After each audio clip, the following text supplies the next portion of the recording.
Thank you, Mr. Chairman, for holding this important hearing. And we talk a lot about investor protection on this committee. Excuse me, and FINRA plays a central role in protecting investors in our securities markets.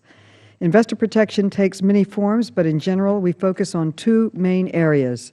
Number one, ensuring that investors have enough information to make fully informed investment decisions. And secondly, making sure that investors are treated fairly by the securities professionals with whom they deal. These categories do overlap. Sometimes investors get their information about a security from their broker.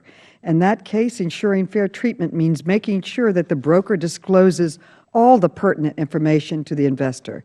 And it is in this second category of investor protection, ensuring fair treatment, that FINRA plays an enormously important role. Every broker and brokerage firm that sells securities to the investing public must be licensed and registered with FINRA. The regulation of broker conduct is extremely important because of the inherent informational advantage that brokers have over ordinary investors. Brokers, by their very nature, have access to a great deal of information that investors do not have.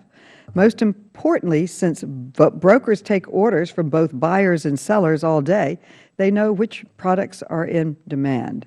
As a result, it's important that appropriate standards are in place to ensure that brokers don't use that informational advantage to the detriment of investors.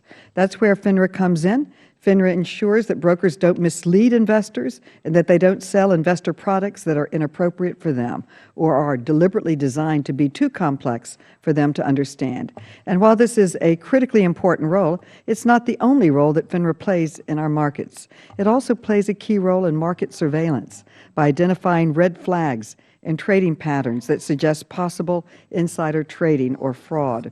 For instance, if there is an unusual amount of buying in a particular stock right before a company announces it's being acquired, it's FINRA that usually detects that activity and refers it to the SEC's Enforcement Division. In 2014 alone, FINRA referred over 700 matters to the SEC for possible enforcement. So without these kinds of red flags and referrals from FINRA, the SEC would be significantly less effective. Also, it is an independent relationship and one that we should periodically examine to ensure that everything is working properly.